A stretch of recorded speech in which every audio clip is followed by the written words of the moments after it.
अस्सलाम वालेकुम नाज़रीन, उर्दू पॉइंट के साथ मैं हूं ज़ैन खान। नाज़रीन मोहतरम, वतन अजीज़ पहले ही बहुत सारी मुश्किलात का शिकार था और अब इसको तोहफे में चंद और मसाइल मिले हैं। पिछले चंद दिनों से पाकिस्तान में ज़िंदगी का पहिया जाम था। लोग अपने दफातर, बच्चे अपने स्कूल नहीं जा सकते थे और बहुत सारे मसाइल का सामना आम शहरी कर रहे थे। शहरों के अक्सर दाखिली और ख़ारजी रास्ते बंद थे और जैसा कि आपको मालूम है कि सुप्रीम कोर्ट की एक जजमेंट के बाद TLP ने मुल्क गिर एहतजाज की कॉल दी थी।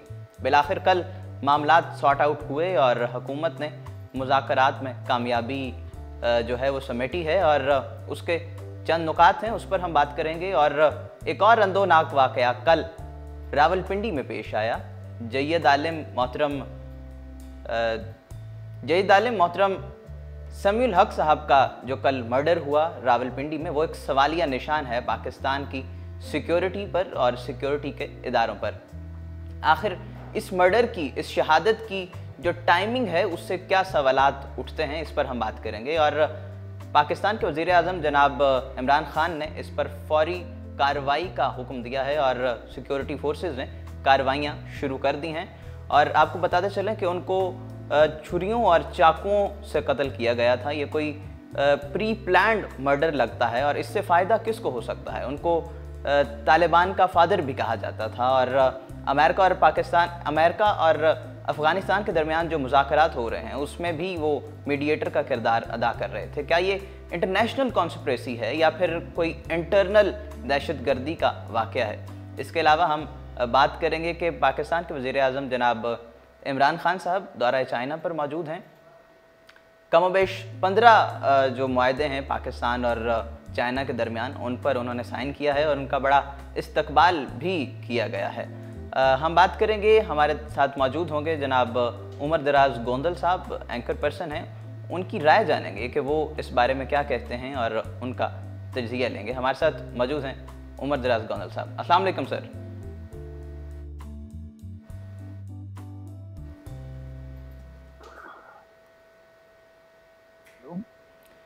अस्सलाम वालेकुम उमर दराज साहब।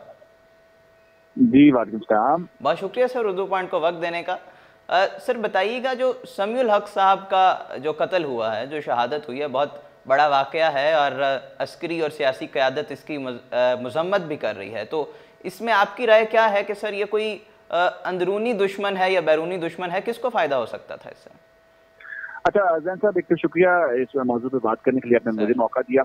एक तो ये है कि हमें इसमें थोड़ी सी तहम्मुल का मुजाहरा करना होगा, देखना ही होगा जब तक इन्वेस्टिगेशन सामने नहीं आ जाती, मामला क्लियर नहीं हो जाता, हमें इसके ऊपर थोड़ा सा मोहतात रहना होगा। अब देखना ये है कि इसकी टाइमिंग बड़ी इंपॉर्टेंट है।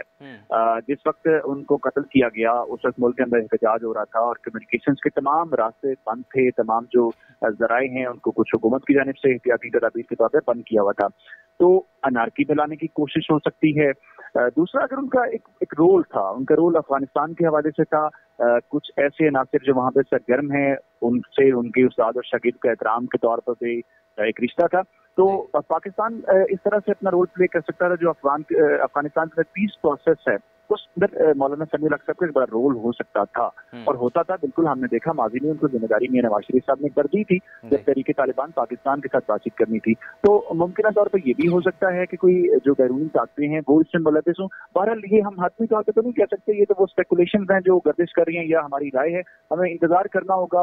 अपने कानून नाफिज करने वाले इदारों का बड़ी तेजी के साथ वो इन्वेस्टिगेशन कर रही हैं। आज उनके सेक्रेटरी को, उनके मुहाफिज को पूछताछ के लिए हिरासत में लिया गया है, उनके फिंगरप्रिंट किए गए, कुछ और मामला है। तो मेरा ख्याल है कि थोड़ा सा हमें मुहतात होके, क्योंकि इस तरह की जब खबरें फैलेंगी तो जाहिर बात है उनके पैरोकार हैं, उनके चाहने वाले हैं, वो थोड़े से इस्तराब में जाएंगे। तो हमें थोड़ा सा वेट कर लेना चाहिए इसके ऊपर। तो सर ये सवालिया निशान नहीं है हमारे सिक्योरिटी के इदारों पर कि इतनी बड़ी शख्सियत को इस तरह से कत्ल कर दिया गया? और ऊपर से हैरानी की बात यह है कि CCTV फुटेजेस जो हैं वो उनके घर की नहीं मिल सकी क्योंकि वहाँ पे CCTV कैमरा ही नहीं था। अच्छा, ये सवाल आपने बड़ा जायज उठाया है। एक तो वो बड़ी मारूफ सी सोसाइटी में मौजूद थी, उसकी अपना सिक्योरिटी का सेटअप होता है। फिर उससे हटके वो खुद एक मारूफ शख्सियत थे, उनका मदरसा है खैबर पख्तूनख्वा के अंदर और उसका बहुत रसूख है। फिर वो दिफा पाकिस्तान के अंदर काम काउंसिल है उसके काम उसमें भी वो उसके सरबराह भी थे। तो उनको कैसे छोड़ दिया गया? उनकी सिक्योरिटी पुलिस के पास नहीं थी या पुलिस डिप्लॉय नहीं थी। फिर जो उनके जाती मुहासिन से हमने जो उनके बेटे की गुफ्तगू सुनी और उस वक्त घर का दरवाजा बंद करके बाहर निकले थे, तो इसमें कोताही तो हुई है। कोताही उनके अहले खाना की जानिब से भी हुई है। जाहिर बात है वो जब वहां पे पहुंचे तो उनकी सिक्योरिटी के लिए कोई ना कोई फर्क मौजूद होना चाहिए था। जो अब तक की इत्तलात हमारे पास पहुंची है, जो हम तक खबरें पहुंची हैं, वो यही है कि उनका जो गार्ड है और उनका जो ड्राइवर है वो उस वक्त घर में मौजूद नहीं था जब ये अफसोसनाक वाकया पेश आया। तो यकीन आपसे कह रहे हैं वहाँ पे कुछ सीसीटीवी फुटेजेस जो हैं उसकी मदद भी लेनी चाहिए, सिक्योरिटी कैमराज जो होते हैं हमें उससे मदद लेनी चाहिए। बहरहाल ये मैं समझता हूँ जी इसमें सिक्योरिटी के मसाइल तो पैदा हुए हैं। और सर बात करते हैं टीएलपी के धरने के हवाले से कि चलें धरना ख़त्म हो गया, मुल्क का जो पहिया है वो ज़िंदगी का जाम होकर रह गया था 3-4 दिन के लिए और बिलाखिर मुज़ाकरात जो हैं वो कामयाब तो हुए हैं। तो आप क्या समझते हैं कि जिसका दिल करेगा जिस चीज़ पे सर वो आके धरना दे देगा और उसकी बातें हम मानते चले जाएंगे? अच्छा, मैं आपकी इस बात से इत्तेफाक करता हूँ कि धरना खत्म हो गया, जिंदगी मामूल पे आ गई, एक अच्छी खबर है। लेकिन जो बुरा पहलू हमें देखने को मिला वो ये है कि दूसरी बार ऐसा हुआ है कि मुल्क को मफलूज कर दिया गया है। रियासत और रियासत के शहरियों के दरमियान एक सोशल कॉन्ट्रैक्ट होता है जिसको हम इमरानी मुआहिदा कहते हैं, और वो ये है कि मैं कुछ ड्यूटीज जो है अपनी पूरी करता हूँ और रियासत कुछ मुझे राइट्स देती है। उन राइट्स में मेरा राइट टू मूवमेंट भी है। आप देखें किस तरह से स्कूल्स को बंद किया गया, तमाम सड़कें बंद थी। रियासत अगर हर बार मुआहिदा करेगी, गालन गलोच होगी, हमारे जो एग्जीक्यूटिव अथॉरिटीज हैं उनके बारे में कुछ बातें की जाएंगी, उसके बाद जो है माफी हो जाएगी और माफी तलाफी के बाद एक ये होगा जी जिसकी दिल आजारी हुई है माफी चाहते हैं। ये कोई अच्छा प्रेसिडेंट सेट नहीं किया गया। देखें, रियासत को रिट कायम करनी है। आज शायद किसी मसलहत का मुजाहरा किया गया, कल शायद फिर किया जाए। एक मौके पे हाथ ना रोके गए तो ये हाथ तक के गिरेबान तक पहुंचेंगे और रियासत के गिरेबान तक भी किसी वक्त पहुंच सकते हैं। रियासत को बहरहाल अपनी जो रिट है उसको बहाल करना है और रियासत को अपनी अमलदारी दिखानी है। रियासत के पास कई तरीके होते हैं। अगर इस केस का फैसला आना था तो जाहिर बात है लोगों को पता था और ये भी पता था कि इसके ऊपर रद्द-ए-अमल आएगा अगर फैसला हक में आता है या मुखालफत में आता है। तो हमारे इदारों ने, हमारी हुकूमत ने, जो मुतल्लिका अफराद हैं उन्होंने एक्शन क्यों नहीं लिया? उन्होंने उससे पहले इस किस्म के इक़दामात क्यों नहीं किए कि ये लोग जो हैं सड़कों पे ना सकें? अगर सड़कों पे आ गए हैं तो अब इसको कंट्रोल कैसे करना है? एहतजाज उनका हक है, मैं इससे इत्तेफाक करता हूँ। कोई भी आदमी किसी भी फैसले पे राय भी दे सकता है और उनका हक है, लेकिन लोगों की चीजों को इतना नुकसान पहुंचा है, आम शहरी की जो जिंदगी है वो मफलूज होकर रह गई सर।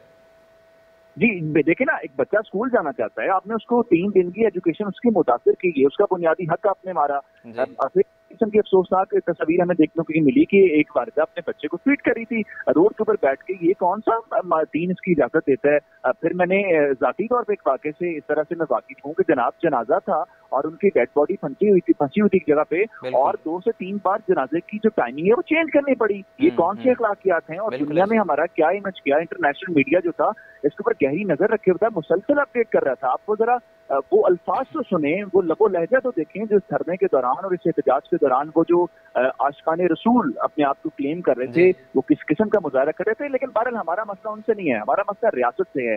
रियासत ने अपना रोल प्ले नहीं किया जो हमारे लिए बड़ी अलार्मिंग सिचुएशन है। देखें, रियासत जो है वो प्रेसिडेंट सेट करती है। मसलन मैं कोई क्राइम करता हूं तो रियासत क्या करती है, डेटरेंस के तौर पे मुझे सख्त से सजा देगी, जिससे दूसरे लोग जो हैं उससे डरते हैं और उससे कुछ सीखने की कोशिश करते हैं। तो इसमें रियासत ने क्या किया? रियासत ने ये किया कि 3 दिन आदमी जो था उसकी क़यादत में हजारों या लाखों जो भी आप उसके नंबर कह लें, उन लोगों ने मुल्क को बंद किया। उन्होंने चीफ जस्टिस के बारे में और जजेस के बारे में बहुत गली जबान इस्तेमाल की, आर्मी चीफ के बारे में की, और एट द एंड क्या हुआ? ये हुआ कि हम उनके खिलाफ मुकदमा दायर नहीं करेंगे। भाई क्यों दायर नहीं करेंगे?